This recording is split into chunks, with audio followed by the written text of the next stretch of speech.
હાય મિત્રો, good morning. Har Har Mahadev. આજે મિત્રો છે નાગપંચમી, તો આપણે જઈશું તો દાદાના દર્શન કરવા માટે. તો કેદીભાઈ અને રવિભાઈ બંને આવી જતા મારા ઘરે.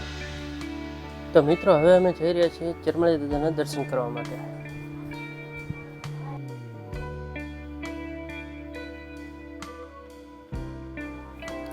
મિત્રો આ બાઇકને એવું જોતા લાગતું હતું કે ચરમળી દાદાના મંદિરે ઘણા બધા ભક્તો આવી ગયા છે.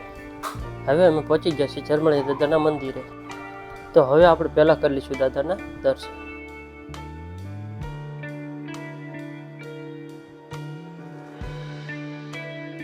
ગણપતિ દાદા, હનુમાન દાદાના દર્શન કરીને આવીને લઈ લીધી પ્રસાદી લઈને નીકળી ગયા ઘર સાઈડ. જો વિડીયોમાં નવો હોય તો સબસ્ક્રાઈબ કરતા જજો. અને આજનો વ્લોગ આટલો જ, મળીએ નવા વ્લોગમાં.